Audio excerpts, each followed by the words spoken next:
Welcome to the Coffee with Karen podcast, a weekly chat show discussing everything from holistic health to current affairs from a mental, physical and spiritual perspective. Get your weekly cup of positivity with a sprinkling of woo-woo. Oh, welcome to the show. Today is Thursday and this is going out on Mintwave Radio. So just ask Alexa or website, KarenRobertsCoaching.com/Mintwave-radio to listen in live for in future or see our schedule. If you're seeing this on a podcast, again, you can see other podcasts that are on our network, same website, /podcast-network. And just look around and see what podcasts take your fancy. You can download the app for Apple and Android. So please subscribe to any and follow any or leave a comment. So today's episode is 123. And today we have Tara McCommons. Have I pronounced that correctly, Tara? Yes. Awesome. And she is a spirituality, psychology and subconscious trauma release coach. And we're going to be talking about how to use upsets and triggers for your growth. Well, that's a little bit different. We're always being taught to sort of somehow get rid of these. So this will be an interesting conversation. So I'm your host, Karen Roberts. So we own Mintwave Radio.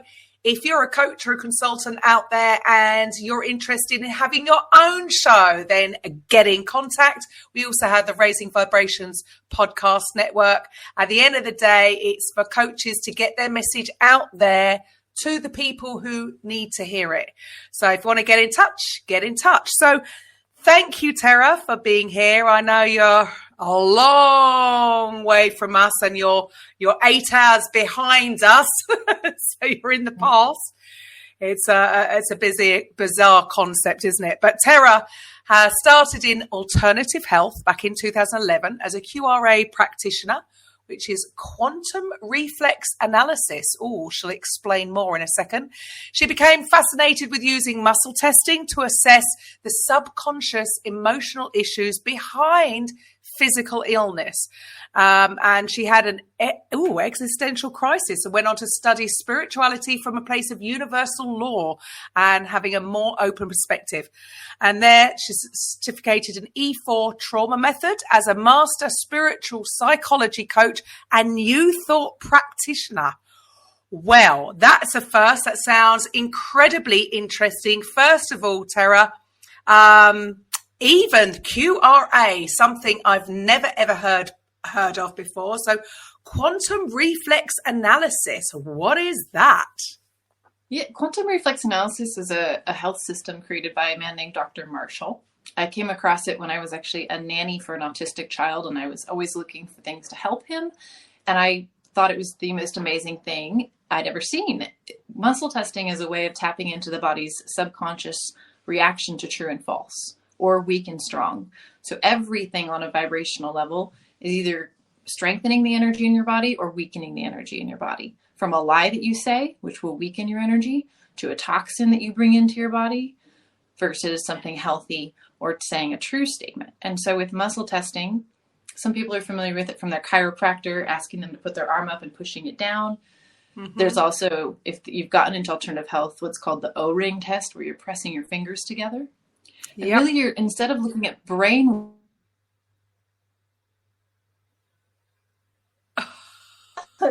someone calling, rather than looking at brain waves to notice the difference in the body when you say a lie or you say a truth, you're using the muscle system. It creates a weakness in the body. And so all things being equal, if you're pressing your fingers together and I were to put pressure, pulling them apart, when you say a true statement, you'll find it effortless to keep your fingers together.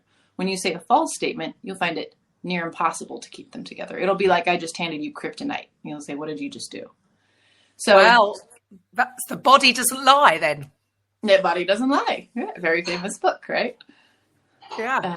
Fantastic. So, well, can you share with the audience a little bit about, so that's your background professionally, but what led you here? What were the things that sort of brought you onto this course for your career? You're obviously very passionate about what you do. You're obviously on purpose. So, share your story, please. So I think that drive to help others was something that was always a big part of, I was a nanny, I was an assistant, I was a person, it's a lot of things. But when I found this system, I thought, well, this is amazing. You can let the body tell you what it needs. But what I became really fascinated with wasn't the physical things, was this way to tap into emotional statements, like having somebody say, I love myself, and have their grip go weak because their body says, no, I don't. Their subconscious, like, I'm not fully in alignment with that. And so that's what I became fascinated with. And then I had my little existential crisis, which really sent me searching. And in that, really coming to a space of studying and understanding our entire being from a place of emotion and the body and the mind and spirit, right? Or that eternal aspect of us. So that's kind of how I landed here, was just being fascinated with that. And then my own spiritual journey. Hope that answers your question.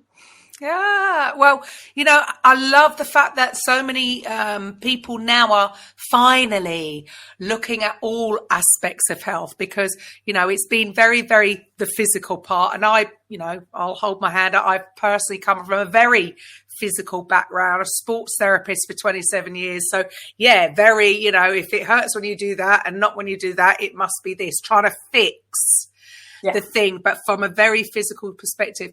We now, I think, for the last decade or so, we've come to the conclusion that there is mind has an effect. How we think and feel is going to have an effect, because I think, there's so much talk about mental health and stress, and we now realize, that is actually having an effect on us physically. And then I think now the final part, the spiritual part, whether you're religious or not, it's irrelevant, whatever you want to call it. And having that sort of rounded process to treating people, because you want it all in balance, right? You can't really do one fully without all of them being in balance. So is that what you feel with what you're doing, is a very holistic approach? 100%. In fact, I work now in tandem, and especially at our retreats, I work in tandem with another practitioner, where her gift is really that energy space. She's a certified Reiki practitioner. It's just her gift out of her trauma, that she can sense and feel in other people, in her body, what is going on in somebody else. And so when we work together, I'm more the mental to the emotional, and she's the energy to the emotional, which all culminates in the physical body. And so when we work to really clear those subconscious spaces together, that is one of my favorite things I've seen, is rather than going to 3 different practitioners, we can sit down and clear, make sure the mental space is clear, make sure the energy in the body is clear, make sure the emotion is released, and do it from that, like you said, that absolutely holistic perspective. And everyone's spiritual journey obviously is their own. So we will talk about that, but that journey, we can give only guidance. We cannot say, look, here's the answer. We can teach on principle. Yeah, sure. Well, it's the, I would see that as the energy healing, that is the woo-woo part of it, if you like. It doesn't have to be related to religion per se, or anybody's personal beliefs. It is the energy part of it, isn't it? Mm-hmm. Yeah. And that is the funny thing about energy. You're exactly right. It's like, is it spirit? Is it wavelength? Is it, energy is such a diverse thing. It is everything, right? When we really look at molecules, there's just space and energy. So 100%. Well, that's what we are. Do you think there's going to be sort of a change in everybody sort of seem to be coming more towards the understanding that, energy healing or frequency, there's so much in that. Do you think there's a sort of shift in your sort of area of expertise? I mean, I think in the world, yes. But I also think that human beings tend to want something to just do it for them. And that's never going to be the case, right? I mean, you could have a device that's sending yourself the right frequency, but if you're not doing the work to shift the beliefs and to shift the identity and to really address what's gone on, then it just is going to kind of bounce off, right? So there's no getting away from doing our work, regardless of how amazing our technology gets, or, how much we start to understand these things. But it's just like, in a physical sense, I can give you all the answers of how exactly to work out and how to eat to get in shape to that level, right? Or perform at that level, but I can't do your workout for you. There you go. And like you say, I suppose all these things and having different devices. Yeah, I've got a device for frequencies, but you're so right. It's not, again, it's a plaster, isn't it? Because yes, you can get the frequencies, but if you don't do, and I love what you said there, you've got to do the inner work. There is some work to be done, but do you feel that, again, we're so conditioned, and I know it's going to be different depending on where you are in the world, but a lot of the Western world has been brought up or conditioned to totally give their power away to somebody that they perceive to be an authority on health. And like you say, they want this quick fix, and there's never going to be one. Doesn't matter what kind of device or pill or solution you like you said, giving somebody advice on exercise and nutrition. It's a journey rather than we're all looking for this one thing to fix everything. It's never going to happen, is it? No. I mean, but just like in sports, you can have assists, right? You can have a device that pulls your shoulder back so you get an idea of what it feels like to have your shoulders in the right place. Or you can, have it get extra protein to boost what's the repair that's going on in your workout. So it's not that those frequencies and those devices aren't amazing. Maybe it teaches your brain about a state that it's never encountered, and that helps you to now have that state of mind in your everyday waking. But you don't want to have to walk around with that device on in order to be a calm person, right? So there are great assists, amazing assists. Right.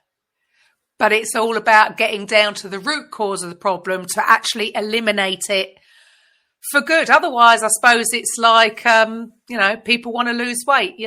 They go on diets continuously because they're going to bounce back because they haven't really dealt with the root cause of why they were overeating, or why whether they're an emotional eater.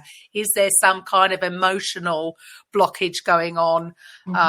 Which, unless you clear, you're just going to keep. That's why people keep bouncing up and down. 100%.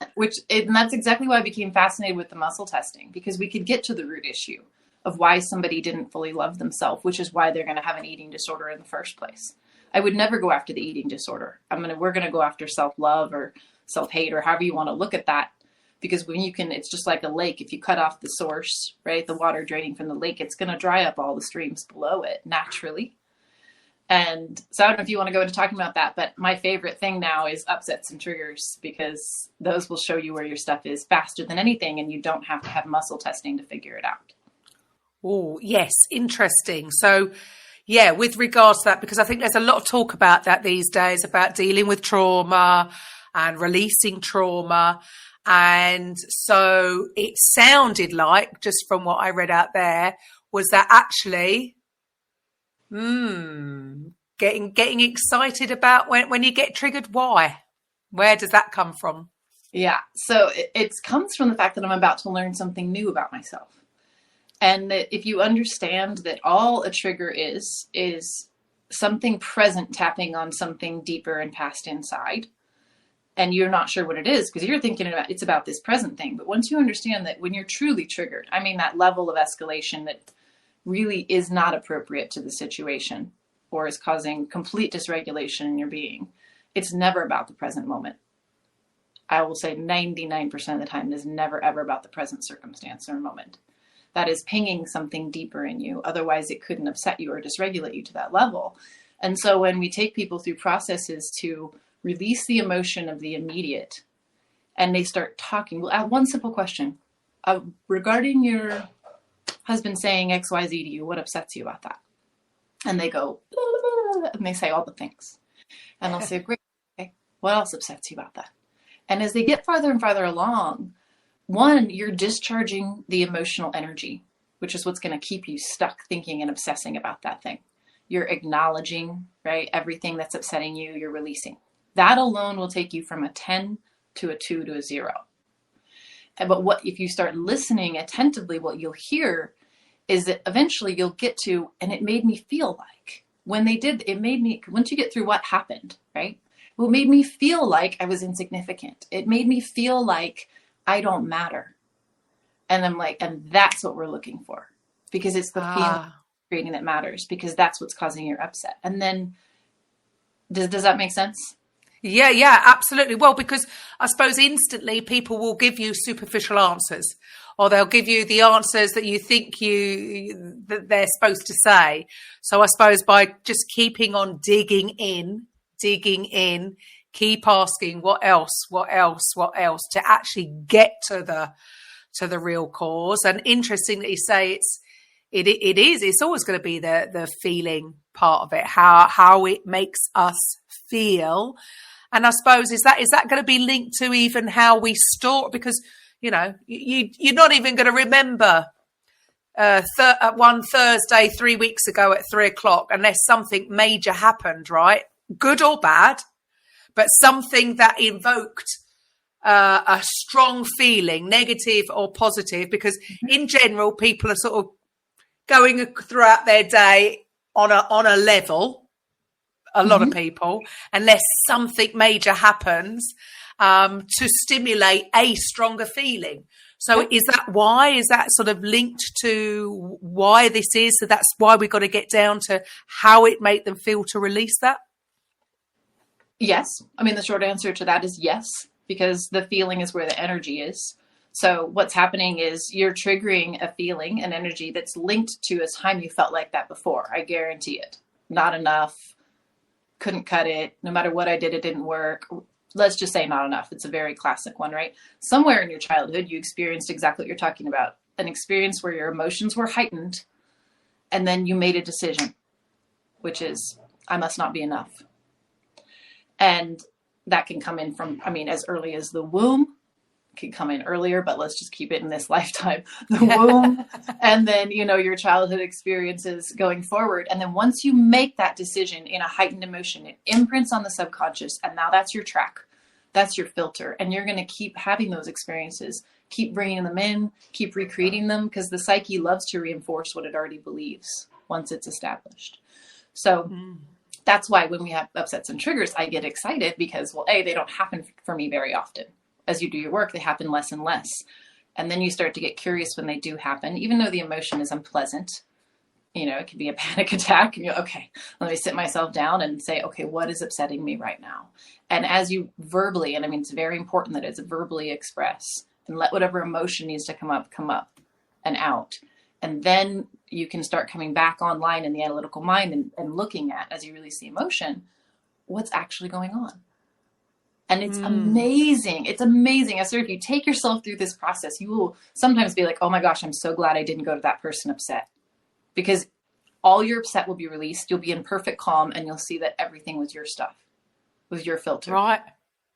And is this kind of, I don't know whether you call it a therapy, but is it something that's done once and then that's it, you're healed? Or is it a continual journey? I think like you said earlier, you can go deeper and deeper and deeper.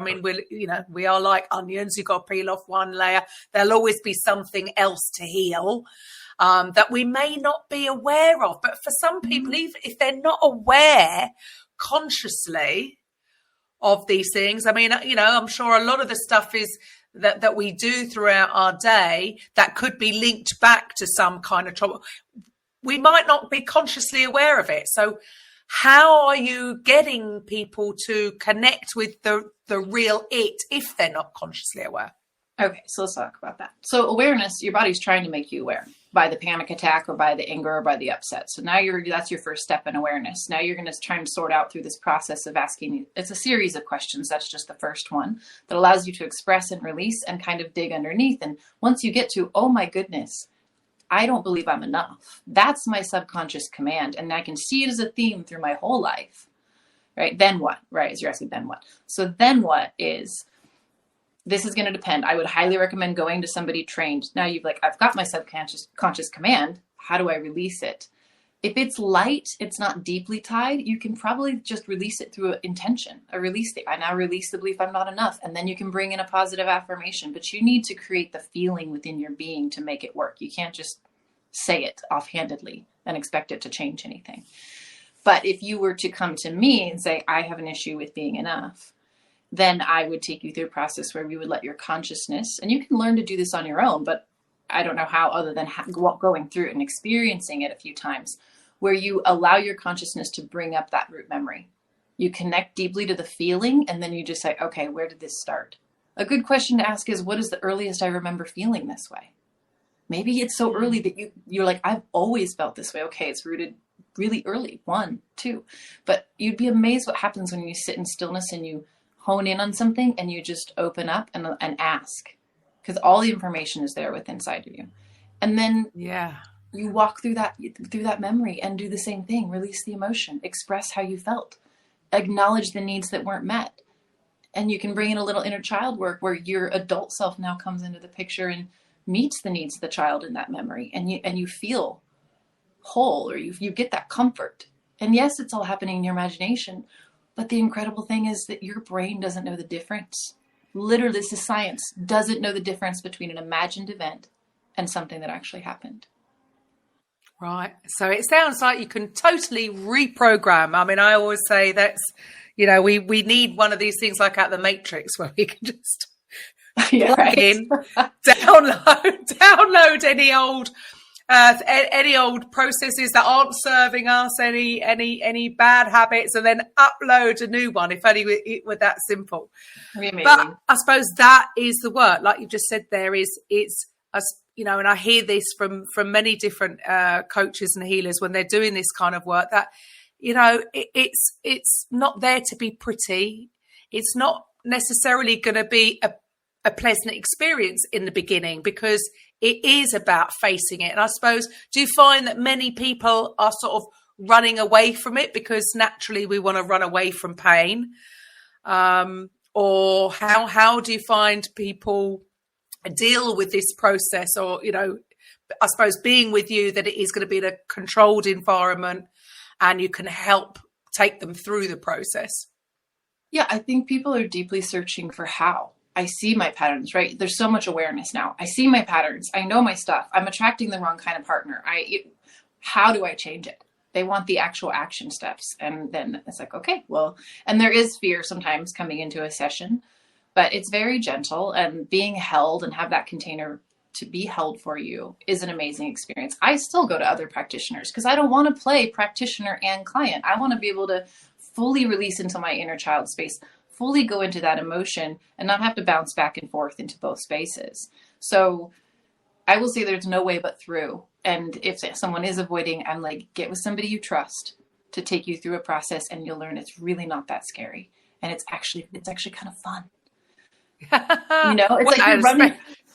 Especially the result that it's going to get you the result that you're looking for then as well. So for you personally, how did it help?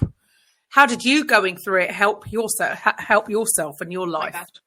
I did so much work. I was classic giver, helper, fixer type, which tends to attract that more narcissistic, emotionally unavailable partner.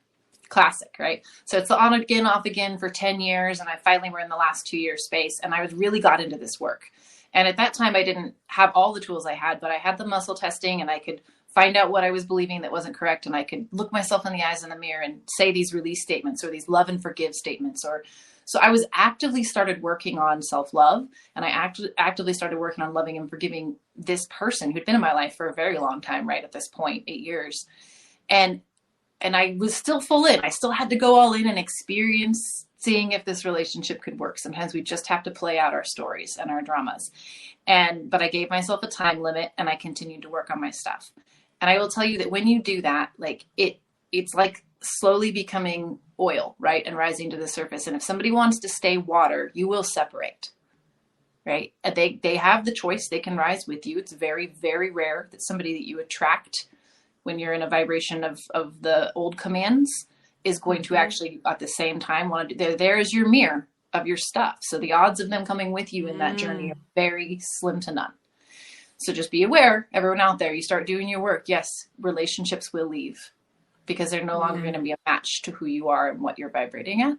So that's probably one of the biggest things that I saw. And when it came time for that break, was it probably one of the most painful things I experienced? Yes. But it also catapulted me into a whole different level of life. So right, and I suppose that the thing is they've got to be they've got to be willing to change. You can't change other people. You can only work on yourself.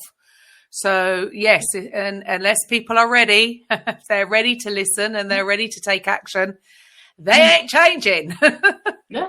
Let them go in love. Say thank you for your service. Thank you for reflecting my stuff to me. I'm off to go deal with it. And I have an amazing partner now. I live in an amazing place, and it has its own challenges, but they're different. It's not constantly, and I will say that about work. Yes, there's levels, it never ends. But when operating in the negative of trying to get out of pain is very different than from peace is your norm. And now it's what level of joy can I create? What level of fulfillment can I create? And it's a different game. It's the same game, but it's a different game at the same time. And I would have thought it's going to have things are going to shift a lot quicker than when you're down there. Well, I mean, I can relate to that last. I've being in a toxic relationship. Yeah, been there, done that. They're not going to be ready to heal themselves if they're not ready. They're not, and that's okay. Yeah, and that's okay. It's their journey, right? So when you say about how can you use being upset, how can you use that? I mean, because, for a lot of people, once they're on that, like roundabout, they've really got on and they're in that story of being triggered. How do you then turn it into a tool for growth? Well, I would say that you have to just know, right? And establish in your being, knowledge is power. This is not about what I think it's about. That's the first thing you have to remember. If you're that triggered, it is not about that moment, that actual present moment. It's about what it represents. It's about the meaning you have placed on it. And that's what you want to get curious about. I wonder what I'm making this mean. Usually about yourself. That's what the things that are going to upset you the most, right? Because we say this, right? It has nothing to do with me. Why would I care? Unless it has something to do with you. So you have to realize you're assigning meaning to this. And you probably assigned the meaning way, way long time ago for it to be this charged. So as you take yourself away from the situation, know in your mind, this is not about this. I want to find out what it's actually about. I'm so curious. What is underneath this? And start asking yourself that question. What about this thing that happened upsets me? And start talking and listening as you're talking and expressing and feeling all the emotions and get in touch with that. If you can get to the emotion, then you're getting to the root. That's like your lifeline back to the core space, back to the root of the issue. And then a simple question. I mean, we are really cutting it to simple, but if you can figure out what that root emotion is, then you can ask yourself, okay, when's the first time I felt like that? So I'm saying or if you have a practitioner you're working with, you can be like, I had an aha moment. I worked through this thing that happened. And now I realize this is what I'm believing. This is what I decided, that this must mean this. This person acting this way means I'm insignificant, means they don't care. And you're that powerful. You get to assign the meaning in your life. You get to decide what everything means and then therefore control the experience that you have. It's empowering. It's empowering. So it is for the, dealing with stuff once and for all rather than putting a plaster on the problem. Well, I will say it's too. Using that question series, will take you out of the upset, will help you calm just in releasing, being heard, and being acknowledged. So it is an immediate handling of it in one sense, but it's also the real gold. It's like draining the tank is always what I say to people. It's like you've got this tank that's full of water and it's sloshing around.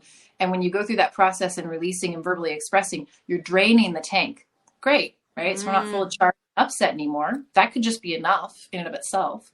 But if you look at the bottom now, there's these gold nuggets sitting there as to what's really going on underneath in the subconscious space. And now you can take those and take them to a practitioner or take them into your own spiritual practice and sort them out. If it's not getting you the experience that you want to have, then you're empowered to change it. And there you go. And so it just goes to show that, we don't have to give our power away for our own health. And actually, we all have the power within us. And we all have the knowledge within us. So it's interesting that it really is as simple as sitting, being honest with yourself and asking yourself questions. It always sort of comes back to that. But do you find that it takes practice for people to do this? I mean, how do you work with people? If people are coming to you, what are they coming to you with? What sort of issues are they looking to heal? I would say a lot of people are just in a space of they're like, I know I have childhood trauma and I know it's creating these patterns, but I don't know what to do to fix it. And so we're starting at the beginning. If they've got a lot of emotional upset on the beginning, we can't go to those deeper spaces yet. We have to settle that. Peel back the layers. But I never mind it because those upsets are going to show me exactly where we should go next in the deeper spaces. And so going back into a memory and just imagine that memories and things, those repeating cycles are held in place by energy. And so when you can go back into a memory and tell it again and again, this is part of a process. You say it again in first person, like you're there. Now, again, only with a professional am I going to recommend this, because if you have some severe trauma and you're going back into those experiences, there are measures to be taken to make sure that you don't do any more damage. But I will say the difference between some of these processes and what I think talk therapy, which also has its own place, is that you're going in, it's more like surgery. Talk therapy is like going and seeing your general practitioner and telling them what's wrong and you guys making a game plan. This is surgery. We're going to go into that memory. We're going to go relive it, but we're going to relive it in order with a very specific purpose. And you're going to release all of the energy, all of the emotion that's trapped in that experience. We're going to identify what you decided in that moment, and we're going to keep playing it till all the charge is gone. So you can tell me that traumatic beating of your sibling that you witnessed, like I got up and I got a pencil and I sat down. And it will run out, okay? That emotional charge cannot go forever. You keep saying it, you keep laying it out, it will release at some point, and you will see all the things you decided in that moment about yourself or life or others. And now you're in a powered position to take that and change it because you've released the charge, the energy holding it in place. Now you have neutrality and you have identification, right? So you can say, okay, no. And most of the time when you truly release that energy around that incident, the new truth drops in like that. I'll repeat their old thing back to them and say, is that true? You said, I'm not enough. Is that true? And they're like, no. I'm like, what is true? And it's their words, right? It's their new aha of truth that comes through. And that's going to be what I write down when I send them. That's powerful. So it's not you telling them, they've come to that conclusion. Well, because they're in an, whatever you want to call it, soul, their higher self, whatever it is, knows that you are perfect and totally worthy. And you're not broken. You don't need fixing. It knows. Mm-hmm. So it's really intentional. It sounds like it's just very intentional. Yeah. You're going in like surgery. Yeah. Cut it out. Get rid of it. For good. And replace it. It's very important. Replace it with something new. Otherwise we're going to default back to the old because nature hates a vacuum, hates a void. So it's going to look to fill it. So that's very important. So I'll give them their new statements and I'll say, look yourself in the eyes in the mirror and say this. And sometimes it's just extra precaution because that new truth has landed so fully, they're never going back to that old thing. But sometimes those things have more than one root. Maybe we've just undone one. And so we're going to look ourselves in the eye and really start establishing that as a truth for ourselves. And it'll help unravel the rest of the things as it goes. Right. And so with regards to what sort of, when people are dealing with any kind of childhood trauma, do you see it manifesting as particular physical elements? Do you see the link there, or is it just completely random? Oh, I mean, if you want to look into using your physical issues to clue into what's going on emotionally, I would highly recommend a book called You Can Heal Your Life by Louise Hay. Oh, Louise Hay, yes. She's amazing, right? She's got an index of correlations. Another really cool book, if somebody wants to start going through stuff on their own, not necessarily linked to the physical as directly as hers, is Feelings Buried Alive Never Die. I forget who it's by. It's also by a woman. But that one's an amazing self-work tool. And she has an index in the back of every negative emotion because half the time we can't even identify what we're feeling. We don't have language, especially men do not have language. And so she's got this index of all the negative emotions. But the beautiful thing is she also, right next to that are the 4, what, we consider opposite spirits of that negativity. And then she has a little script you can walk through. I mean, so there's a lot of tools out there. If you're not ready or you don't have the resources to go to a practitioner, those are 2 amazing books. You Can Heal Your Life by Louise Hay and Feelings Buried Alive Never Die. On that. Yeah. I mean, it's just fascinating to think that we have it is a perfect system. Our bodies are such complex machines, if you like, but it just goes to show that every single person is going to have things that they, to really, really be the best version of themselves would benefit from having healed. Because, I can't remember what the age is up to. Is it up to 7 when you totally, your subconscious is just totally wide open. You're a complete sponge. So any little thing that could happen, even just the way your teacher spoke to you, could have had an effect, which just goes on and on and on. And it's just amazing that it's obviously completely natural. Nobody gets away with this. Yeah. Nobody got away with having a perfect childhood, and no one to blame there. They could have had the perfect parents, but you don't know what went on in school, or somebody said something at one point. And it's just quite fascinating how all this can have a knock-on effect and come into your adulthood and affect your day-to-day life, your business life, your relationship life, your health, absolutely everything. And yet, do you think enough people really understand that, or they're still waiting to go get a pill?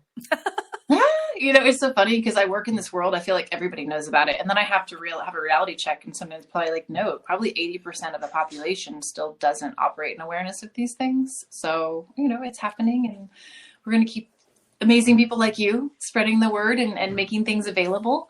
Are you a parent? Do you have kids? I am. I've got 2 daughters. Yep. Do you ever get nervous about this? About oh my goodness, am I going to mess them up, or is it going to... Oh, all the time. And I would say they've both been brought up listening to, back in the day when I had a cassette in the car. That's how long ago it was, listening to, I don't know, Bob Proctor. And they'd be like, is this Bob again? Or Esther Hicks. Is this, you listen to Abraham, Mum? Yeah. So they have been brought up with it. But, you repeat things as a mother automatically, and you can hear your own mother's voice. There's so much programming that goes on, even with bringing up your children, even when you are open to all this. So I hope I've done a good job. I've done the best job that I can be, but I'm sure there will be and we speak about it quite a lot, and there are things that happened in their child, nothing major, but at the time, and it has brought, it has had an effect on them in later life. We can't protect them from everything, can we? Right. No. And I was, to that note, I was going to say to all parents out there, because I know as you become more aware, you're like, oh my God, what am I doing to my children? And you can't avoid it. It's not to be avoided. And if you did, you would be stealing from them their experience that they came here to have. And so I always say, I use this because everybody knows Anthony Bourdain, right? And he had a documentary done, and I thought something he said was so profound, because he really kind of took on that role of the tragic artist, right? The tortured artist. And he said, the only thing my parents ever did wrong was love me well. But I wanted this experience, right? Something in his being wanted to live this experience. So he found pain in high school. He found different experiences. He created them. And it was nothing that his parents did. For whatever reason, that was a role he wanted to come experience and play in this drama we call life. And I thought that was such a profound, let yourself off the hook a little bit, parents. These are fully formed spiritual beings coming in. They look like little children, but their spirits are not. And so if you can understand that you're just a guide, you're just here to help them become the fullness of what they're trying to experience and not control that for them, it takes a lot of pressure off you. Oh, absolutely. Well, I think there is so much pressure on parents so much pressure on the kids themselves these days as well. But yes, it is knowing that, and I came from a very loving home. My parents were amazing. Did I rebel? Yes, I still rebelled. They did the best they could with the information they had at that time. And that's all any of us can do. And it's just all part of the wonderful journey, isn't it? Mm-hmm. Yeah. And emotions too. I'll say that for the ones we are considering negative. I want to say that when you develop a meditation practice is an essential part of any kind of growth. I believe an essential part of any kind of spiritual practice. When you start to identify with that you're not your body and you're not your emotions and you're not your thoughts, that was such a epiphany for me in my process. I'm not even my thinking. I'm the thing that can observe my thoughts. Wow. But I had this experience in the first year of my relationship where, you're not sure if it's going to work, and maybe you're talking about breaking up. And I just was so sad. I mean, I would have these waves of sadness and sobbing come through me, but it was the first time I'd ever experienced it like that, like a wave that came through me. And there's a part of me that sat back and just was like, wow, didn't make pain wrong, didn't try to fix it, didn't try to make myself get out of it, which is like what I think people tailspin half the time, upset about the upset that they're in. And yes, I was like, wow, what the realization that came to me is I just experienced the pain and the sadness moving through me. And I didn't try to block it. I would just allow those waves to roll through. And I was like, wow, I care. Isn't that beautiful? I really care. But what you said there, I think that is really important, that you have found a way to sort of step back and allow it. And I think sometimes I'm not putting blame anywhere either. It's because it's all our perception of things. But, we've got to be positive all the time and almost trying to deny feelings. Whereas if you allow them to pass, they will pass, rather than fighting against. You're going to just bring them more to, and you're going to hold that space. And then the other thing that what I got from there was, which I totally agree with, and I realised I'd been getting it wrong for a very long time, is about the thoughts. Because, the whole self-development arena was always talking about thoughts become things, and your thoughts manifest through you, and thoughts. And actually, I realised that, it's actually a lot easier than that. Actually, maybe no thought. I call it I'm practicing my unthinking. That's great. So yes, I'll meditate, but I also be the opposite and be really awake, very aware of my surroundings, but no talking and no thinking. Mm-hmm. And that's what I found, where ideas come to me. I just everything flows from that point. And so, I think for anybody, I totally agree. Meditation is part of the process, but also being actually really, really in your body and really, really in the moment, but finding a way to stop that chitter chatter. And it's fascinating to hear that. So for you, in your own experience, that moment of being able to step back and allow those feelings and be like a third party, you're watching it, experiencing it, but allowing it to flow rather than resisting it. Do you think the whole sort of, that whole self-development arena has sort of shifted with it probably goes in cycles, because a lot of this has been around for 100 years, but do you feel that there's a shift from the it's all got to be thoughts to the let's go with the feeling place? I mean, maybe traditional psychology is starting to shift, to acknowledge that. I think that in the alternative health, it's actually been a little bit more, it's more just where are you learning, because there's, the somatic movement and doing somatic trauma work in all body, right? And inner child work is an aspect of maybe like more traditional psychology that really does get into the emotional space. But I think it just kind of depends on where somebody finds their jam. If you're more attuned to your physical body, you're probably going to be drawn to doing more somatic work with people. I probably should do more somatic work because I'm not as necessarily naturally tuned to my body. I'm all here. So yeah, but should we not go with what resonates with us? Or I suppose that's the thing, is it? How do you know whether you are really resonating with it or whether there's just some resistance? Does that make sense? Whether you're really resonating or whether there's, say it again, rephrase it for me. Well, so, sometimes, like you just said, maybe you should do that type of work because it's not really you. But is that because you're resisting it, or is it just that you go with what resonates with you and your style? I think I think I did a lot of the mental work just through release statements and affirmations, because that was the tool I had. And that was the closest thing I could get to, bypass my brain and get to what was really going on through the muscle testing. And then as I got into other forms of work that really were more about tapping into the emotion, I was like, oh yeah, this is where it is. Sometimes statements will bring up emotion, and that's beautiful, but not always. So are there other tools to get into the emotion? And I think that my place of resistance still is doing more somatic type work, and probably the area that I am going to push myself to move into just to see what is there,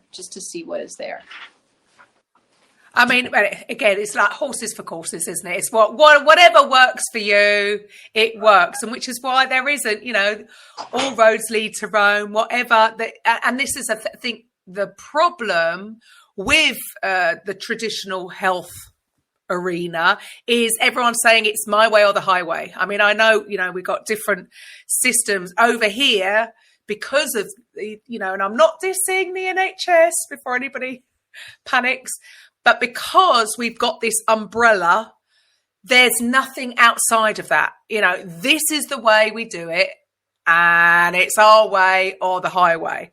And everybody's sort of arguing over which method works the best. Whereas like what you guys are doing, and you're working together as a team, so you're bringing different aspects in, you're bringing different skill sets into the table, and that's what works, isn't it? So rather than having this one way, no, there's lots of different ways you can get the same result from. And so it must be quite fun then working together. You say you do retreats, and tell us a little bit more about those. So we do them twice a year right now, and we do more as it goes along, but the weather up here is ideal in those two times. And so our next one is in May, this coming May, and it's very small. It's just 6 to 8 women right now. We do one-on-one work with each of them. We do medicine journey. We do breath work. We do sound, therapy. We do some different electric pulse therapy, different things. We just bring in a lot of different things, but we always do our breath work and meditation in the morning. It's very intimate. It's just an amazing set. So but working together, yes, it's amazing, because it's just like this back and forth. And when I kind of get stuck in the mental space, she can go into the feeling space and give and have more information or clues come from that, which was, oh, okay, cool. That's the direction we're going. And it just kind of flows really beautifully back and forth. Perfect. And where is here? Oh, sorry. Yosemite, up near Yosemite in California. In the United States. We're just below the South Gate to Yosemite. And so it is beautiful. We're up in the Sierra Nevada mountains. Lovely. Well, it's miserable here, let me tell you. I'm in London, so. It is snowing. I mean, it is cold up here right now. It is clear, but yes, snow.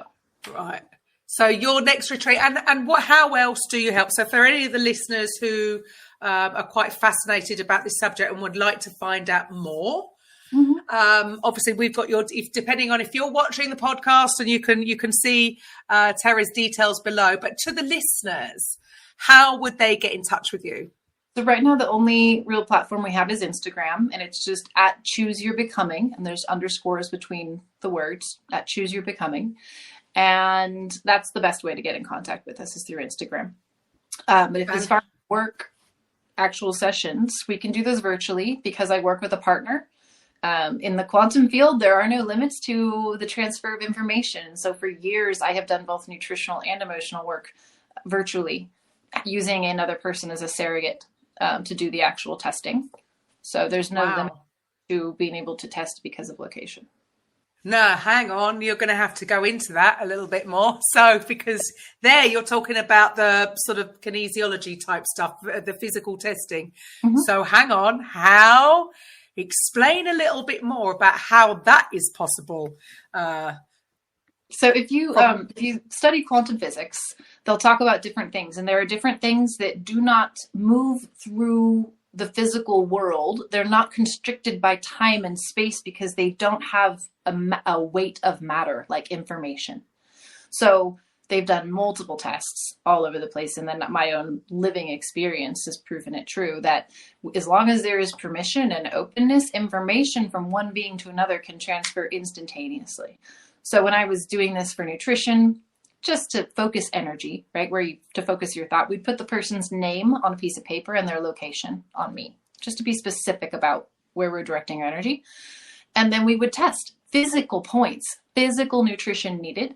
And then we would actually, this is in the experimental days, have this person come in and then retest. And I know what my body tests like, what my nutritional needs are. And every time it would be their stuff, their information from their body. And so I'm highly confident. I've also now done this work for years, and I can have it, my partner Athena there, and I can use her hand and have the person say, I love myself. And I test her. We test in the beginning. Okay, we're testing as so-and-so. We've set that intention. Wow. And it's if this works, you're over there, we're over here. It's waves, right? It's frequency. Why wouldn't it work through that? And I do think things are changing. Like people are sort of cut. It's still a little bit to get your head around it. I mean, I'm the same with my. I only ended up getting a Healy device because my dad had a stroke and he was in hospital. So I had somebody sent, and it is a bit, if you don't come from that world, it is a bit out there for us to think, well, hang on, how can I be sending frequencies to him? And all you've got is a photo and a name and where he's born. I felt more confident when I could go into the hospital and place a device in his hand, because again, that's my thinking, that's my thought process. It's just too much to get my head around that. But I know it works, but I know it's worked, but it's just our conditioning to really, that sounds so out there, but that's what we are, isn't it? We're all vibrational beings. I mean, we're energy. It's a little bit of a trip for people. So what we do on our discovery calls is we actually just say, hey, come on a call and experience it. And we're going to test through just some core statements. I love myself. I receive love from others. I love others.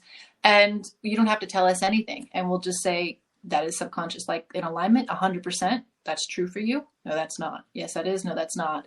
And then we can show them how we dig a little deeper. Okay, the reason why so-and-so doesn't fully love themselves is rooted before the age of 10. The body will say yes or no. And really quickly, we can pinpoint things, and they're just like, how did you know? Wow. So it is something that I think sometimes people have to experience.